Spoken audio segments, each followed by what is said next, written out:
Yo, welcome back ulit sa channel mga kapatid. This is Dadim Cebu at your service. At today is our 275 days of our crazy ipon challenge. Yan, ngayon. For tonight's ipon, meron tayong another 5 euro. Yan. So, habang inilagay natin sa sober ang ating ipon, may kwento ko sa inyo. Yan. May tatlong magkakaibigan na vampire. Yan. Galing sa iba't ibang bansa. Ayun, Tokyo, Japan, Philippines, at saka Amerika. Yan. So, nagpaligsahan sila, no? Sabi ng vampire ng Amerika, magpaligsahan tayo at padamihan tayo ng makain na tao, na mapadamihan tayo mabiktima. Yung vampire na Amerikano. At after 2 hours, bumalik. Daming dugo sa kanyang katawan. At sabi ng mga ng dalawa ng kaibigan na vampire, "Oh, paano ka?" Sabi, "Nakita mo yung buntok na yun? Oh, ano man ngayon? Sa kabilang buntok na yun,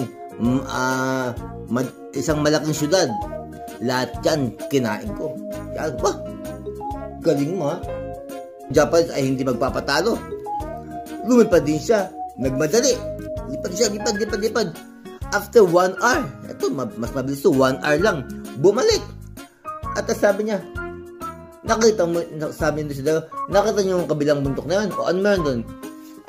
Isang village. Lahat yun, pinagkakain ko. Wow, galing. Ayun. Siyempre, tayo mga Pinoy, hindi ito magpapatalo. So, nagpakitang kilas din tong Pilipinong to. Lumipad. Mas mabilis to. After 30 minutes, bumalik. Sabi ng dalaw ng Japanese at Amerikano, parts, napakabilis mo nga. 30 minutes lang, nakabalik ka na. At dugo ka pa. Dugo din yung mga Pilipino eh. Ano bang isang nagpunta? Sabi ng Pilipino, nakita yung buntok na yun. Sabi ng dalawa, oo. Sabi ng Pilipino, ako hindi. Kaya po duguan. Dapat duguan siya kasi bumangga. So, yun lang mga kapatid. So, nakapagkakalamatan ng 5 euro pa sa ating ipon. Okay, see you tomorrow. Let's go!